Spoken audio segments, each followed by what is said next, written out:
everybody. Welcome to another edition of Packers Unscripted. From Packers.com, I am Mike Spofford, joined, as always, by my partner in crime, Weston Hodkowitz. We're coming to you here from our studios at Lambeau Field, back from the Thanksgiving weekend, Wes, and we are here to talk about a Thanksgiving victory by the Green Bay Packers, 29-22 over the Detroit Lions at Ford Field.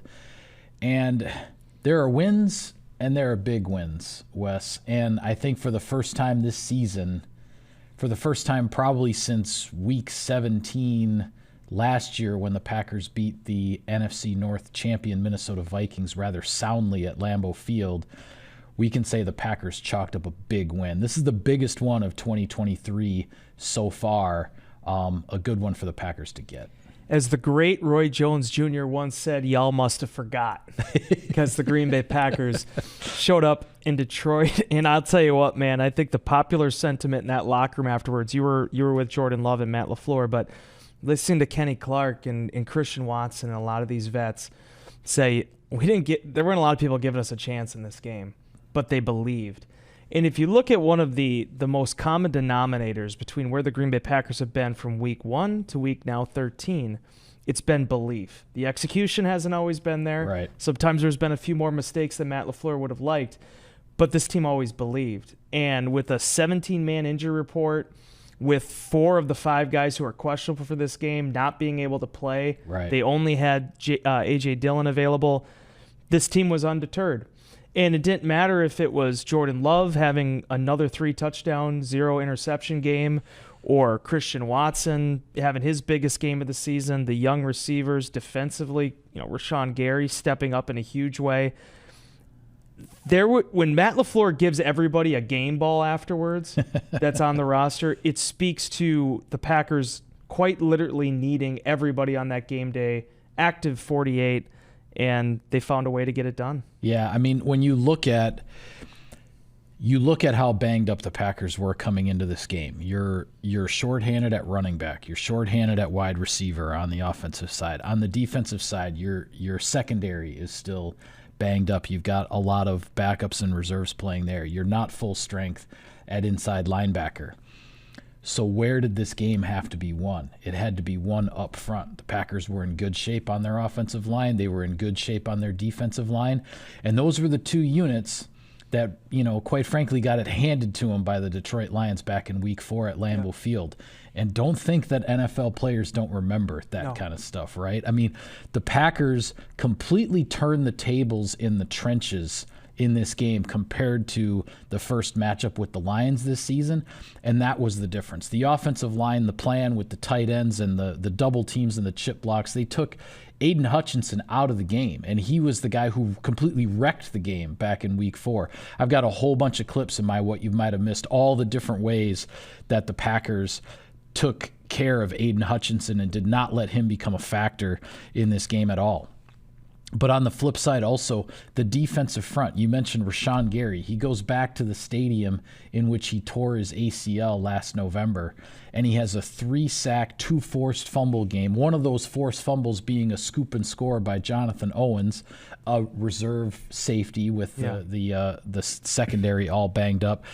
As you said, Wes, this was an all-hands-on-deck game, but where the Packers were strongest in terms of their health was in the trenches on the offensive and defensive lines, and those 2 units came through big time. Elton Jenkins, and it's been fun watching Elton because he's become a leader of that locker room. He's not just a leader of the offensive lineman. He's become one of the voices of that locker room. It's a reasoned voice. He's not going to go up there and make any huge declarations to anybody in terms of what he thinks the team is capable of. Right. But I think they follow that. I think they follow his even-keeledness and the way that he carries himself. And he was saying afterwards, we wanted to dominate in this game. We understood what happened and what our role was in week 4 in Green Bay having that loss. And that was a difficult time, if you remember. Elton was dealing with a knee injury. They just lost David again for the season. And the guys Tom was playing banged up in that game too. He was gutting through a pretty difficult injury on a short week with that game being on a Thursday back in September. And in this game, Green Bay Packers didn't care. They went out there and they played on their terms. And Mike, I love the mentality that Matt LaFleur took with this football team. You don't have any practices. You're just doing walkthroughs. So if I would love to see the footage of them in the crick or wherever they were running through those first 15 plays and the ideology that was following it. The fact that if we win the opening coin toss, we are going to take the football for the first time this season. We are not going to defer. We are going to go into the mouth of the lion, no pun intended.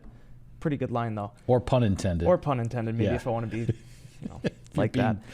Truthful. But we're gonna throw a pass up for 53 yards to Christian Watson, a guy that this offense desperately needed to get going. They gave him the ball on back-to-back plays to start this thing. Yep. Jordan Love throws this magician pass to Jaden Reed on a slant. I've watched this thing 25 times, and I still don't know how the football got in there. 5 plays, 75 yards, get into the end zone, exactly the start Green Bay needed. Michael, the defense contributed too, but 21st quarter points, matching Green Bay's output through the first 10 games combined in the first quarter. Yeah. Green Bay Packers got it done the way they needed to. Yeah, it was pretty remarkable. I thought, the way this game started, the big pass to Christian Watson, Matt LaFleur had said he pondered that first play call quite a bit. He thought about changing it. He mentioned to Jordan Love he was thinking about changing it, not taking the deep shot. And Jordan Love said, no, I want that play. Let's do it. Let's call that on the first one. Christian Watson goes up between 2 defenders, attacks the ball, comes down with it 53 yards. As you said, a few plays later, they're in the end zone when Watson runs the wrong route, which created all of that traffic. But the ball got through, and, hats off to Jaden Reed for having the concentration with a guy draped on him and with Christian Watson cutting across and blocking his vision and everything. He's still able to make that catch and get the ball into the end zone. But what I liked even more, quite frankly, Wes, than the opening series was that after the Lions responded right away with a touchdown of their own, the Packers offense got right back to work. They went right back down the field, and they were right back in the end zone again. It was like, okay, you matched us. Well, we're going to take the lead again and see what you can do. And then what happens, that's where you get the first sack fumble, the scoop and score by Jonathan Owens, and suddenly you're up by 2 touchdowns. And yes, the Lions, they had gotten within 9, and then very late in the game they got within 7, but the Packers sort of maintained that 2-score lead for the most part, the rest of the ball game. And you can't, that was for as hostile an environment as that place was chock full of Detroit fans. It's Thanksgiving. There were very few Green Bay fans in the stands. And throughout I had mentioned this, and this is what I felt sitting in the press box throughout that whole game. That crowd was into it. They were expecting their Lions to come back. They had just seen their Lions come back from 12 down with 4 minutes to go against the Bears. That crowd was expecting another comeback. They thought, okay, the Packers have had their fun. Our guys are going to get things going here. They made things as difficult as they could on Jordan Love in the offense with all the noise. But Jordan Love stayed in command of things from the start. There was the one mix-up on the 4th and short with the handoff to A.J. Dillon where they got crossed up and they ran into each other. Other than that, you almost can't even point to a play where you go, boy, they really messed that one up, right? Yeah. I mean, Jordan Love was in command of this game, and we've seen him when you're talking about the Steelers game to the Chargers game to the Lions game. The arrow keeps pointing up with Jordan Love. He's there. There are lots of fits and starts through the first 7-8 games of the season. Now all of a sudden we're starting to see steady, consistent, continual progress with Love and with the offense as a whole. It's exciting to think what the last month and a half of this season might hold. If we had more video technology, we could bring up the clip right now when you and I are talking about going into that game against Chicago in week 1. And what had to happen by December 1st, what this offense needed to do with these young perimeter players and the strides they needed to make. Pittsburgh was such a turning point for them for a number of reasons. But I thought the biggest one was it was the first game that Green Bay had lost, and credit to you for pointing this out. I didn't necessarily believe it myself. But it was the first game they lost where if you took away the ending, you felt the progress there, and you felt like they were building towards something when you took the emotion out of it. Yeah. And you look at what's happened since then. 4 days, you go back-to-back games against the Chargers and the Lions. The challenge mentally and physically that brings upon a football team and its players. The Green Bay Packers stood up to it. And if there was ever a stretch that I thought embodied what Jordan Love is as a quarterback, being able to take away the noise, being able to look past the fact you're 3-6, and just focus on the task at hand. First against the Chargers and then against the Lions, it was this stretch. You're seeing a young quarterback improve. You're seeing the skill position players around him improve and galvanize, and I think that's making all the difference. But if I may, I give a lot of credit. No one's going to write about it. Matt LaFleur certainly doesn't want it talked about. But the way that LaFleur attacked this game strategically, being able to punch a team in the face on its home field in the first quarter. Yep. Yeah, it felt really good and it was a fast start, but Mike, it dictated the rest of the game. Detroit was able to mount a fair amount of total yards. They had production. But Green Bay was able to play with that lead defensively. They didn't rupture for big plays, and the Lions could not get in the end zone. Yeah, I mean, one last thing I want to comment with regard to the offense before I'll follow up on what you just said with the defense. The other thing that you saw happening in this game, not just from one player, not just from Christian Watson on the opening play of the game, but throughout the game, as you saw Malik Heath and Jaden Reed and Romeo Doubs and Watson all making contested catches. Jordan Love was putting the ball in places where they would have a chance to make plays, and a lot of those plays weren't going Green Bay's way earlier in the season. The receivers were not able to come down with those, not from a lack of effort, but just lack of experience that, things don't work out quite right. Well, those things are starting to work out now. Those guys are attacking the ball. I mean, my favorite one, quite frankly, was the one. It was over the middle on, it was kind of a long yardage situation. I believe it was 2nd and long. It was right after a holding penalty. And Romeo Doubs makes a really tough contested grab over the middle. And that was the first time the ball had come to him since he had dropped a slant on 3rd down earlier. Romeo just, it's like, okay, you block it out. And he made a much, much tougher catch in a big situation that then set up Christian Watson's touchdown in the third quarter there. On the defensive side of the ball, you said it with regard to how the Packers ultimately were able to contain the Lions, and it came down to 4th down stops. 4 times the Packers stopped the Lions going forward on 4th down. One of those was the fake punt. Hats off to Lucas Van Ness and to Kingsley Enagbari. Those were the 2 guys when I looked at the film. That's what you might have missed as well. Enagbari sets the edge just like it was a running play. He did, he immediately shifted into run defense mode, set the edge. Lucas Van Ness, who had broken through the line, but he immediately shifts to go chase the guy, the up back who takes the direct snap, and they're able to shut down that fake punt. But also 3 other stops on 4th down where the defense just held strong. I mean, Quay Walker's coverage in the end zone on that pass to was it Laporta? Yep. I think who was running that route. The pressure generated by Preston Smith and Rashawn Gary on some of those other 4th downs.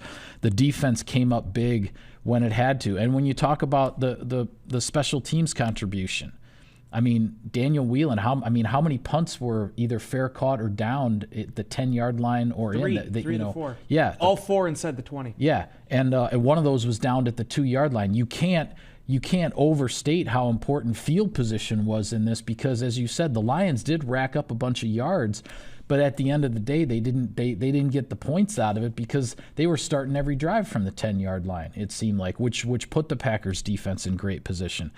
When you have all three phases of the team doing those kinds of things, reducing the mistakes, you never play a perfect game. But to see the Packers in command of a game, essentially from start to finish, on the road against the team that is leading the division, leading the NFC North by a pretty wide margin, it was impressive. And that's as big a building block as the Packers have set down for whatever the future is, whatever that they've set down in their foundation. That's the biggest one of this season. There was a lot of consternation in Insider Inbox about complimentary football and the way that you spell it this past couple days. But we have to have our fun with, with letters too. But when you talk about winning and losing, and a lot of times it will go back to the quarterback, I get it. That is obviously where the ball starts, and it is about who has the ball in his hands. But complimentary football is something that has really ratcheted up here, I thought, for Green Bay over the last few weeks, I should say. And being able to, again, a team like the Lions, I mean, a lot of people forget, man, the Lions were on a 7-game winning streak against the division, and they'd beaten the Packers 4 straight times. And if they would have gotten the 5th, that would have been the first time since a streak of 11 straight losses for Green Bay from 1949 to 53. Yeah, you're talking back in the early 50s, the last time the Lions had beaten the Packers that many times in a row. Yeah, that they'd been in that kind of rut, dare I say. So to be able to do this, I think there's so much that goes into it. And Mike, not that it's ever about, okay, well, you got one back because of some of these losses earlier this year. I think the difference is that the Green Bay Packers learned from those losses, and now they beat an 8-win football team, a team that is right at the top of the NFC. And it's a reminder here, especially after everything that happened on Monday Night Football, that the playoffs are very much in reach if the Green Bay Packers can start to build on this and take care of business. Yeah, well, that's what I want to talk about next is some of the things as far as where this picture looks, but I'll take care of some sponsor business first. Sirius XM NFL Radio delivers hard-hitting analysis and up-to-the-minute NFL news that true football fanatics need 24/7, 365. And at Cousin Subs, we have something for everyone, like our Wisconsin cheese curds, mac and cheese, golden fries, and creamy shakes, all paired with your favorite sub or sub in a bowl. Cousin Subs, 50 years of better. All right, well, the Packers have won 3 of their last 4. They actually, one play away, if you look at the Pittsburgh game, right? You're one play away from a 4-game winning streak. But 3 of their last 4, they are at 5-6. The Minnesota Vikings took one on the chin Monday night at home against the Chicago Bears, who are suddenly playing a little bit different brand of football when you look at the fact that they had the Lions down by 12 points with 4 minutes to go and let that one get away. They almost let the game in Minneapolis Monday night get away, but they get a last-second field goal from Cairo Santos. His 4th field goal of the game. They win without a touchdown, 12-10. So the Minnesota Vikings now are 6-6 heading into their bye week. So the Packers and the Vikings tied in the loss column with 6 losses apiece. The Vikings currently have the last playoff spot in the NFC if the season ended today. But also the 6th spot, the second to last spot in the NFC is the Seattle Seahawks, who are 6-5. They only have 1 fewer loss than the Packers because they lost on Thanksgiving to the San Francisco 49ers. And also with the Packers at 5-6, you have the New Orleans Saints. You have the Los Angeles Rams. Now, the Packers, you like the fact that, this could shake out in any number of ways. You like the fact that the Packers beat both of those teams when it comes to potential tiebreaker scenarios down the road. But here's the thing, Wes. None of this stuff matters because the Packers are still the team, trailing and chasing, right? You're trailing and chasing at this point. None of this matters if you don't keep stacking victories and keep putting pressure on those teams that are in front of you. And we'll talk on our next show about the Kansas City Chiefs, the opponent coming in here to Lambeau Field. A tremendous challenge, but one that certainly the whole outlook of this game with the Chiefs coming to Lambeau Field looks very, very different with the Packers coming off this win over the Lions. You use the word challenge. I will use the word opportunity because the Green Bay Packers suddenly are on their first winning streak of the season. They are. If you win 3 games, then you can, I think, officially label it. Is that what Major League taught us, back in the day? But the bigger thing is that... It has happened before. It has happened before. What a way that would be to catapult yourself into December, a December in which Matt LaFleur is still 15-0 during his time as the Packers head coach. His teams know how to finish. And for Green Bay's standpoint, Mike, the record is great. In terms of where they're in this race. And you can talk all about this, and you can talk about seedings and playoff and all this jazz. But the bigger thing for me is how this young football team, and I'm going to still say young because I'm not officially in the locker room. I'm not on the coaching staff. I'm not teaching anybody the game. I'm just observing. Yeah. It is one of the youngest, if not the youngest football team in the National Football League, and they're getting better. And, we'll see how this goes. You have to have consistency. I know what the schedule looks like on the other side of the Kansas City game, a lot of what people would refer to as winnable games for the Green Bay Packers, but there's 6 games to go and 6 games to prove your point right now if you're this football team. But being able to get a win like that against Detroit on the road in the division and kind of put your foot down and say, we are a good football team. We have potential to be a good football team. Not next year, not the year after that, but in the here and now. Yeah. I thought was important because there is a swagger that goes along with it. Last quick point here with Rashawn Gary. 3 sacks, 2 forced fumbles. First Packers player to do that since Aaron Campman in 2006. You want to talk about a defining performance for a young player and a rallying cry for the defenders around him? The Green Bay Packers won this game with Carrington Valentine, a rookie 7th-round pick at cornerback, Corey Ballentine over at the other cornerback spot, a guy that was on the practice squad earlier this season, Jonathan Owens on the back end, rookie 7th-round pick Anthony Johnson Jr. at safety, Isaiah McDuffie stepping in for Devondre Campbell, whom the Packers hope to have back this week. Right. The Packers have had so much stuff go against them this season.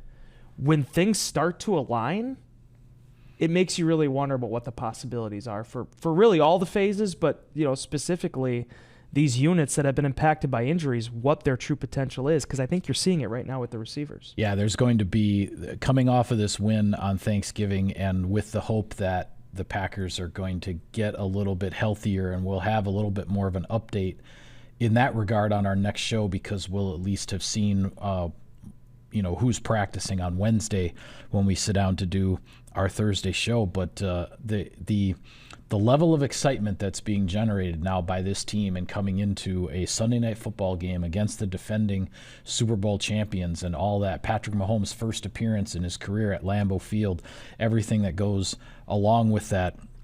There's a lot of excitement here as far as what is going on, and Packers fans are going to sit back all day on Sunday and scoreboard watch, right? Yeah. Because you don't have a Packers game to watch until 7:30 Central Time or whatever the kickoff is, and there will be a lot of other games to pay attention to that'll be worth watching. A couple other comments I want to make with regard to Week 12, because we always look around the league a little bit.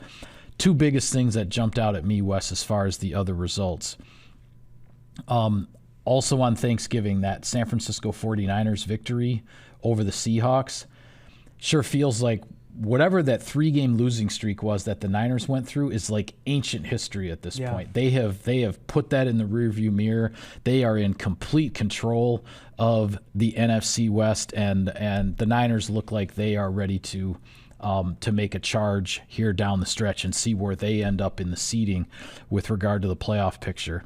And on the other side of things, the Buffalo Bills, man, you talk about a gut punch loss. They left it all on the field at the Link in Philadelphia against the only team left in the NFL with just 1 loss on the season, the Philadelphia Eagles. The Bills had the lead for good chunks of that game. They had the lead right up to the end of the 4th quarter. They took a lead in overtime. They just could not put the Eagles away. And as tough and convoluted and complicated as that AFC playoff picture is going to be, to think that the Buffalo Bills are sitting at 6-6 with all of the other quarterback injuries and things that have gone on in the AFC, but they're going to be struggling to get a playoff spot here. Now, it's not over for them. No, not saying that at all. But man, if you had told me at the start of the season that Josh Allen's basically going to be healthy through the first 3 months of the year and the Buffalo Bills are going to be 6-6, I would have said you're crazy. Yeah. But that's where they are. Yeah, Bills have just had some terrible losses. I mean, they have a hard schedule the way it is because they're a division champion. But then the games that they needed to win, they didn't win. I mean, they lost to the Jets early on. They lost to the New England Patriots, who only have 2 wins so far on the season. Yeah. They lost to the Broncos because they had 12 guys on the field on a last-second field goal attempt that gave the Broncos another crack, and they took a loss there. So you know what happens when you face a team that is the defending NFC representative in the Super Bowl? You're going to be in these games right down to the wire, and Jalen Hurts is a really good ace to have up your sleeve. Yeah, he is. Coach. But if I may really quickly, the big thing I thought was my takeaway from this, in addition to what you said about San Francisco, although I do think when Deebo Samuel's available, they're just an entirely different football team than when he's not. Agreed. That was a big part of it. But agreed. It was that the Green Bay Packers, the message that I look at for them to have out of all this is just win football games. Whether it's Kansas City or the Carolina Panthers, just win football games. Because this week was a reminder, and the Josh Dobbs thing is a great story, and I will not take anything away from him. But you and I were conversing a little bit on Monday night about this, and the main thought that kept the voice, I heard the Mike McCarthy voice in the back of my head about, there's good players with moments of greatness, and then there's elite players. Josh Dobbs is a good player with moments of greatness, but there's something about this game with the difficulty of it. It drags you back down to earth real quick. Yep, it does. And Chicago is, if Chicago's going to do anything, the Justin Fields thing is one. If they're ever going to do anything, they have to find ways to turn these takeaways into points. They still aren't doing it. Yeah. And they got away with one against Minnesota. Luckily for Green Bay, it worked out that way. But there's going to be teams here, a team like Seattle, too, has some really tough matchups on the horizon. The Green Bay Packers just need to win football games here. They need to take care of business and, see where it takes you from there. Because I really have a hard time believing, Mike, at least not one, if not both, of the wild card spots are really only going to need 9 wins to break into the postseason. Yeah, it certainly might end up that way. And with 6 games to go for all of these teams that are anywhere from, 6-5 to 4-7 right now in the NFC, all these teams that are bunched into that group that you look at as contending for those last 2, the 6 and 7 spots. There are 6 games to go. That is a ton of football, a whole bunch of games that week to week, this team's going to win and then be the team everybody's, scared of. And then the next week they're going to take it on the chin. And, as you said, you just have to keep winning games. You have to win whatever games you can. You prepare every week. It's a week to week league. It's one at a time. All of those cliches. They're cliches, Wes, because they're true. Absolutely. And they say it a lot. Exactly. So with that, we'll call it a wrap on this edition of Packers Unscripted. Be sure to follow all of our coverage of the team all week long on Packers.com. For Wes, I'm Mike. Thank you for tuning in, everybody. We will see you next time.